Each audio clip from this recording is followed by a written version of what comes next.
the president, who they work for, when he makes a visit to the border, anything different than he wants to hear. Good morning, everyone. Mr. President, Mr. Vice President, Senator Sullivan, Congressman Turner, General Silva, and military officers, all members of the military, and distinguished guests. Thank you for joining us as we release the 2019 Missile Defense Review. Today, the number of new missile programs around the world is growing disproportionately to other capabilities.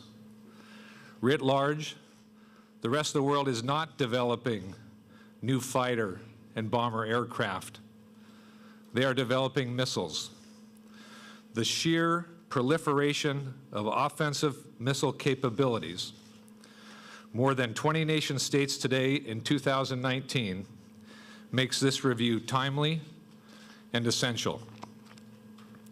Aligned with President Trump's national security strategy and nested within the National Defense Strategy and in lockstep with the Nuclear Posture Review, this threat-driven review is the latest tile in our broader national security mosaic, and we are moving out on it.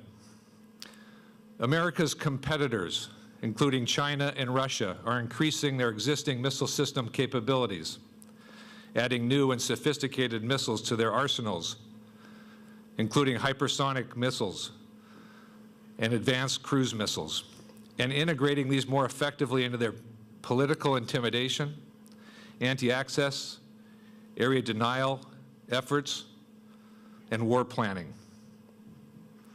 While we are forging a new path to peace on the Korean Peninsula, North Korea's missiles remain a significant concern. So do Iran's. Make no mistake, our current defense capabilities are effective for their purpose, and our competitors know it. Frustrated by our mid-course defenses, they are aggressively pursuing new technologies to circumvent today's systems. These new technologies produce new threats, and these threats are harder to see, harder to track, and harder to defeat. To our competitors, we see what you are doing, and we're taking action.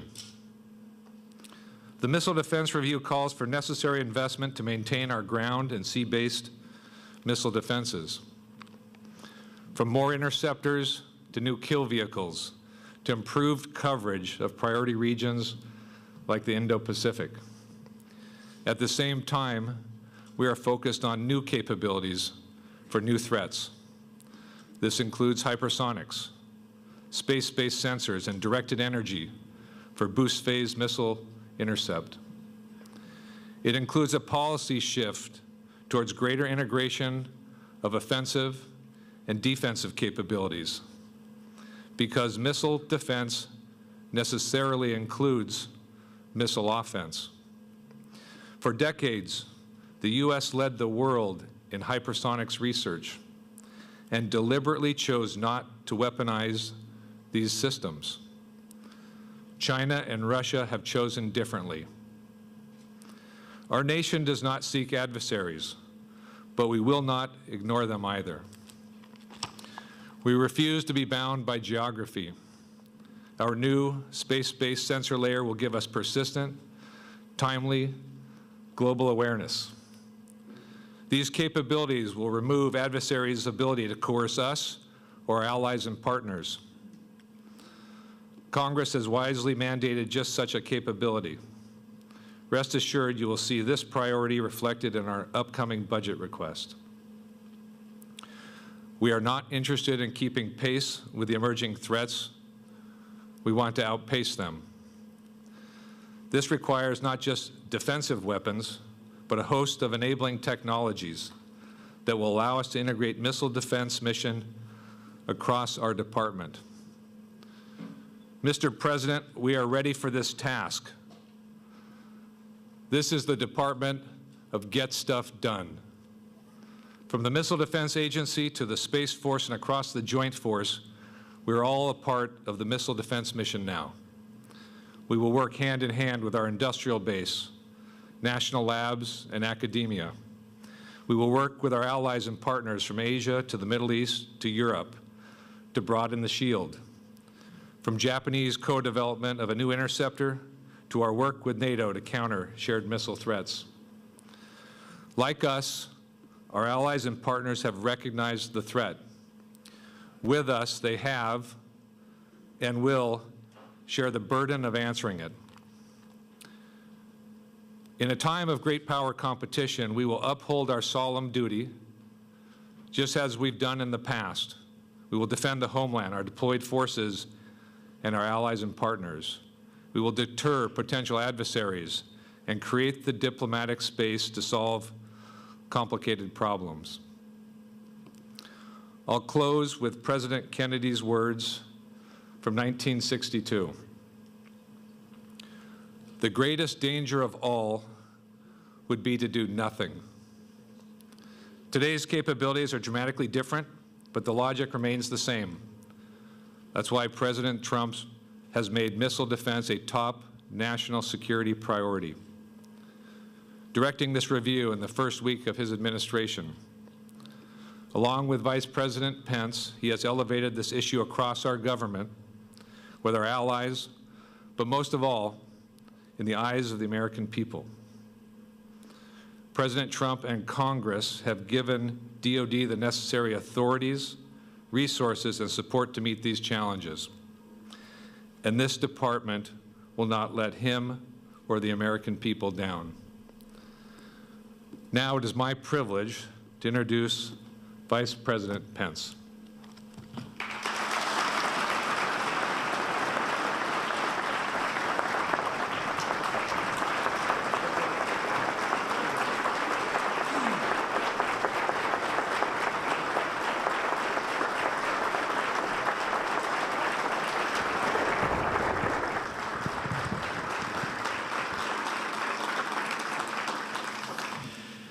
Thank you, Acting Secretary Shanahan, Secretary Mark Elsper, Secretary Wilson, distinguished members of Congress, members of the Joint Chiefs, the leadership of the Armed Forces of the United States, and to all of you who wear the uniform of the United States of America. It is my honor to be with you here today at the Pentagon as our President unveils his vision for our renewed commitment to American missile defense. As Commander-in-Chief, President Trump has no higher priority than the safety and security of the American people. And it's frankly the greatest honor of my life to serve as Vice President to a President who cares so deeply about the men and women of our armed forces and their families.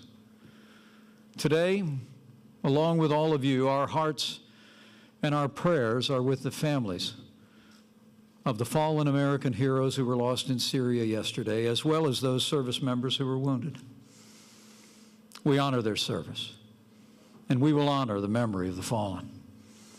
And their families and our armed forces should know their sacrifice will only steel our resolve that as we begin to bring our troops home, we will do so in a way that ensures that the remnants of ISIS will never be able to reestablish their evil and murderous caliphate.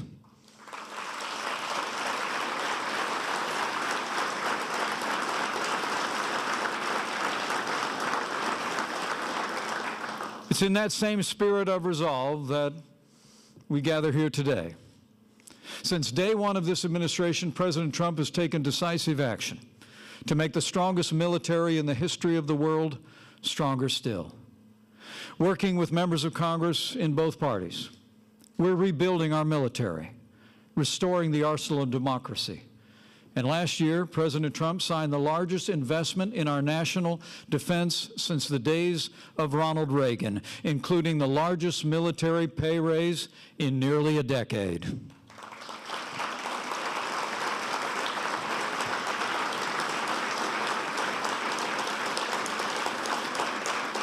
At the President's direction, we released a national security strategy that puts America first, pursued the modernization of our nuclear arsenal, and President Trump has taken decisive action to extend American dominance on land, at sea, in air, and in cyberspace, and even called for the establishment of a sixth branch of our armed forces to ensure American dominance in space. In the last 2 years, our President has made great progress to provide for the common defense.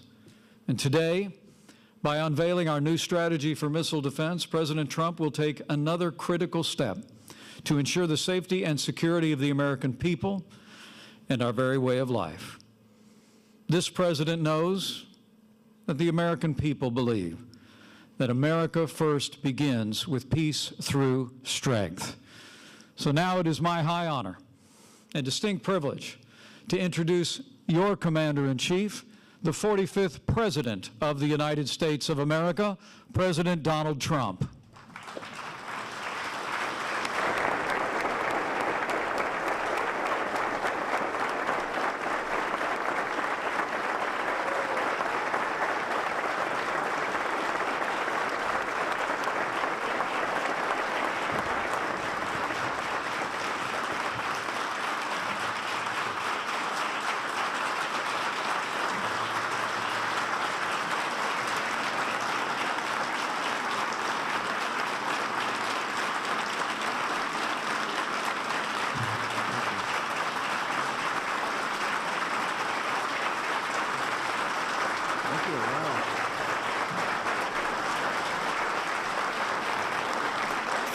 Well, that's really nice. Thank you. You're only doing that because I gave you the greatest and biggest budget in our history. And I've now done it 2 times. And I hate to tell the rest of the world, but I'm about to do it 3 times. So that's the only reason you gave me such a nice welcome. Thank you very much. And thank you to Vice President Pence for that wonderful introduction. It's an honor to be at the Pentagon with so many distinguished military leaders, and I especially want to recognize our acting Defense Secretary, Patrick Shanahan. He's been fantastic, wherever you may be, Patrick. Thank you. Thank you. We were talking just as I came on. I said, Pat, I have to go now. We're talking defense, and we're also talking offense. You know, we can't forget offense either, can we? We have the finest weapons in the world, and we're ordering the finest weapons in the world. That you can be sure of. We're here to present the results of my administration's missile defense review. Our goal is simple: to ensure that we can detect and destroy any missile launched against the United States anywhere, anytime, any place. As we all know, the best way to keep America safe is to keep America strong, and that's what we're doing, stronger than ever. Joining us for today's presentation are great champions of missile defense in Congress, Senator Dan Sullivan, my friend. Thank you, Dan, very much. And Representative Mike Turner. Thank you, Mike. Thank you very much. Also joining us from the Department of Defense, our Acting Deputy Secretary of Defense, David Norquist. David, thank you. Secretary Mark Esper. Secretary Heather Wilson. Thank you. Undersecretaries of Defense Michael Griffin, Ellen Lord, and John Rood. General Paul Selva, thank you. Thank you, General. General Mark Milley, thank you, Mark. Thank you. Thank you. And congratulations. Very importantly, congratulations. General Joseph Lengyel and General James McConville. Thank you very much, everybody. Thank you. Before presenting the results of our missile defense review, I want to take a moment to express my deepest condolences to the families of the brave American heroes who laid down their lives yesterday in selfless service to our nation. These are great people, great, great people. We will never forget their noble and immortal sacrifice. This morning, I also would like to briefly address another matter of critical national security, the humanitarian and security crisis at our southern border. Without a strong border, America is defenseless, vulnerable, and unprotected. I also want to thank the military for helping us out during the big caravan period, but now you have more caravans forming, and they're on the way up, thousands and thousands of people. We don't know where they're from, who they are, nothing. We need strong borders. We need strong barriers and walls. Nothing else is going to work. Everyone knows it. Everybody's saying it now. It's just a question of time. This should have been done many years ago. It should have been done by really by other presidents. And it wasn't. Just like many of the other things we're doing that could have been done many years ago, whether it's our negotiations with North Korea, moving the embassy to Jerusalem. So many things were supposed to have been done many years ago, and they weren't, but we're doing them. A wall has to be built. We need security at our southern border. Drugs flow in. Tremendous percentages of the drugs coming into our country come from the southern border. We're not going to allow it to happen.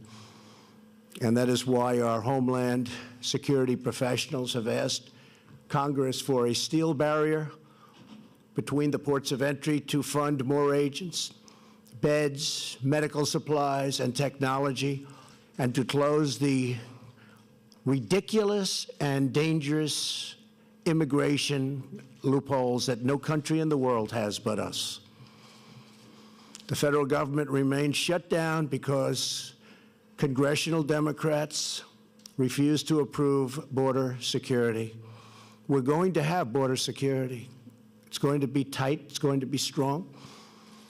We're going to let people into our country gladly, but they're going to come in legally. That includes for the farmers who need help and for others. But we are going to have powerful, strong border security. While many Democrats in the House and Senate would like to make a deal, Speaker Pelosi will not let them negotiate. The party has been hijacked by the open borders fringe within the party, the radical left becoming the radical Democrats. Hopefully, Democrat lawmakers will step forward to do what is right for our country. And what's right for our country is border security at the strongest level. Stop human hijacking. Stop drugs. Stop gangs. Stop criminals. That's what we're going to do. That was my pledge, and that's what we're going to do. We're gathered together to outline the steps that we must take to upgrade and modernize America's missile defense. So important. In a time of rapidly evolving threats, we must be certain that our defensive capabilities are unrivaled and unmatched anywhere in the world. All over, foreign adversaries, competitors, and rogue regimes are steadily enhancing their missile arsenals all over. Their arsenals are getting bigger and stronger, and we're getting bigger and stronger in every way. They're increasing their lethal strike capabilities, and they're focused on developing long-range missiles that could reach targets within the United States. As president, my first duty is the defense of our country. First duty, the defense of our country. And defense has many different definitions and covers a lot of territory. I will accept nothing less for our nation than the most effective, cutting-edge missile defense systems. We have the best anywhere in the world. It's not even close. Our new strategy calls for 6 major changes in missile defense policy. First, we will prioritize the defense of the American people above all else.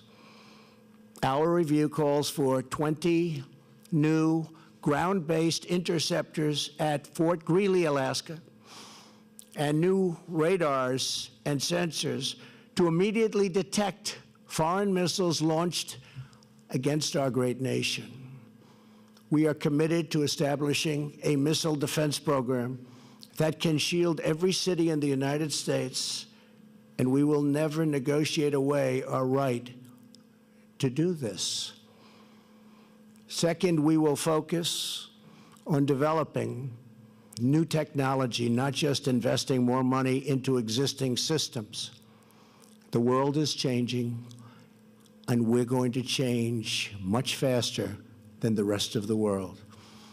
This past Tuesday, the Iranian regime tested a space launch vehicle which failed that will provide Iran with critical information, if it didn't fail, that they could use to pursue intercontinental ballistic missile capability, and a capability actually of reaching the United States. We're not going to have that happen. The United States cannot simply build more of the same or make only incremental improvements. What we've done to Iran since I've become president is rather miraculous. I ended the horrible, weak Iran nuclear deal, and I will tell you, Iran is a much different country today than it was 2 years ago. It's not the same, and it won't be the same. And I do believe they want to talk. It is not enough to merely keep pace with our adversaries. We must outpace them at every single turn. We must pursue the advanced technology and research to guarantee that the United States is always several steps ahead of those who would do us harm. Third, we will protect the American people from all types of missile attacks. In the past, the United States lacked a comprehensive strategy for missile defense that extended beyond ballistic missiles. Under our plan, that will change. The U.S. will now adjust its posture to also defend against any missile strikes, including cruise and hypersonic missiles. And we are, by the way, very advanced also on hypersonic technology and missiles. We will always be at the forefront of everything. Fourth, we will recognize that space is a new warfighting domain, with the Space Force leading the way. My upcoming budget will invest in a space-based missile defense layer. It's new technology.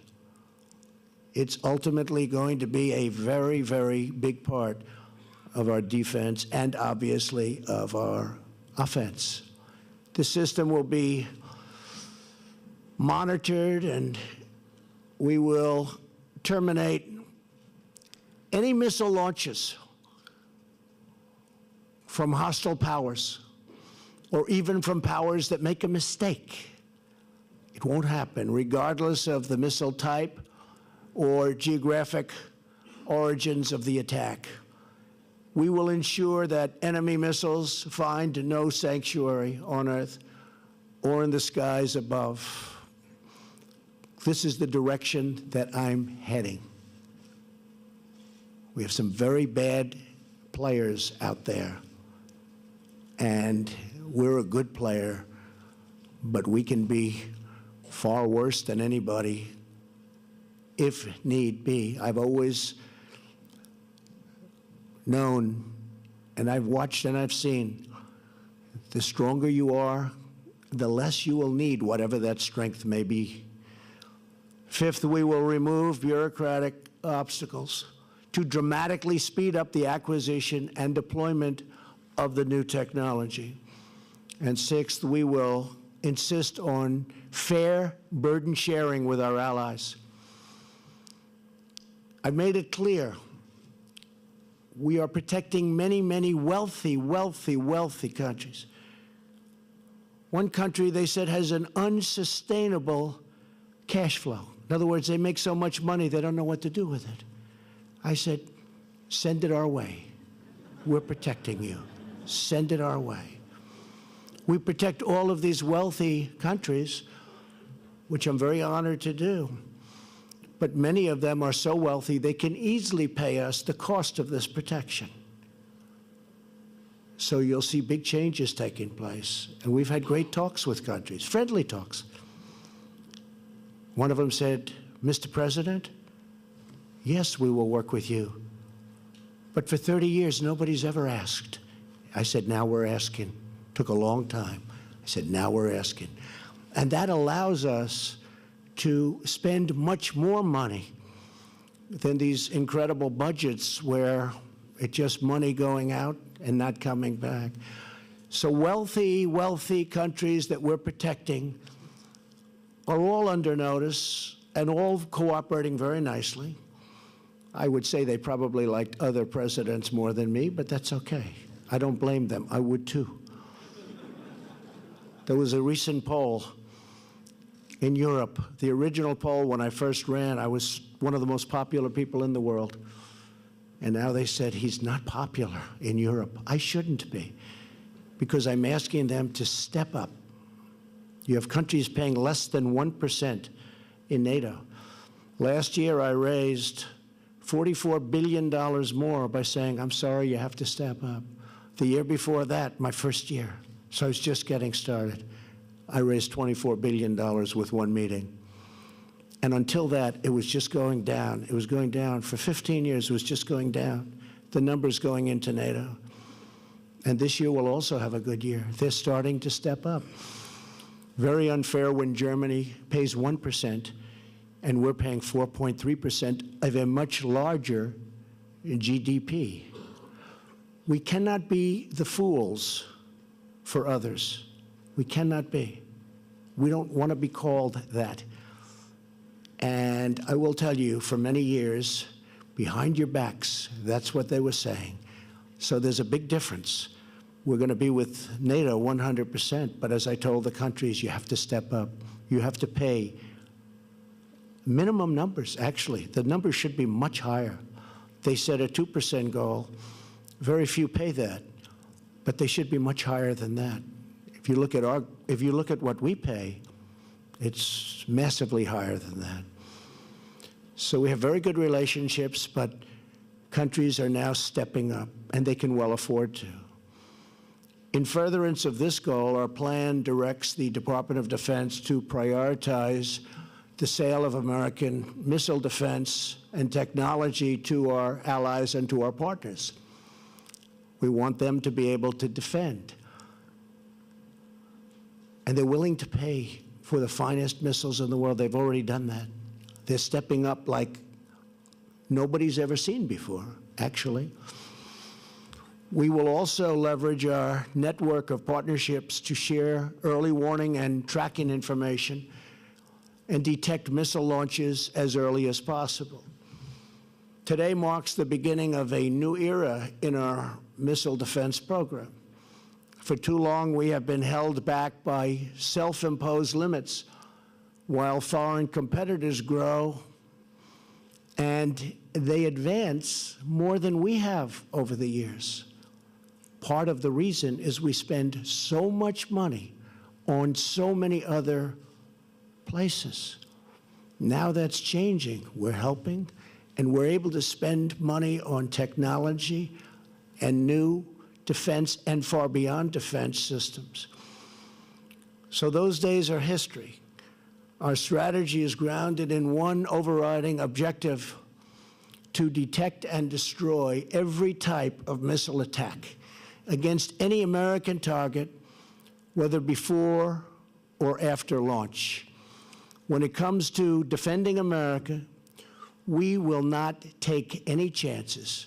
We will only take action. There is no substitute for American military might. But when I took office, you know it better than anybody in the world, our military was very tired. It was very depleted. I won't even tell you the things that some of our great generals were telling me. And now it's being rebuilt at a rapid rate, and very shortly will be more powerful than ever before. And that's the way it has to be. And as I said, the more powerful it is, the less likely it is that we'll ever have to use it.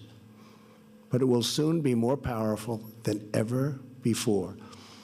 Today, we reaffirm that a strong America remains the best way to prevent conflict, promote peace, preserve freedom, and protect our great people. Together, we unite behind a noble mission to shield our country with the greatest missile defense systems anywhere on the face of the earth. I want to thank you again to the men and women of the American Armed Forces, special people. And the citizens of our country know that and acknowledge that, far more so than you would ever know. We have the greatest military at any time soon in the history of the world. I want to just finish by saying I appreciate your service. You're incredible people. God bless you, and God bless America. Thank you very much. Thank you. Thank you. Thank you.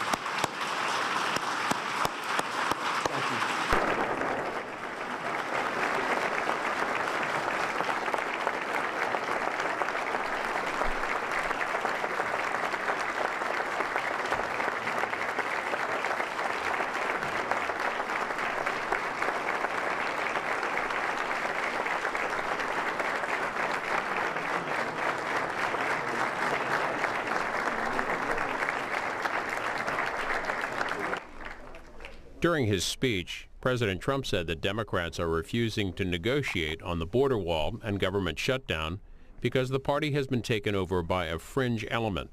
House Speaker Nancy Pelosi was asked about the shutdown during her weekly press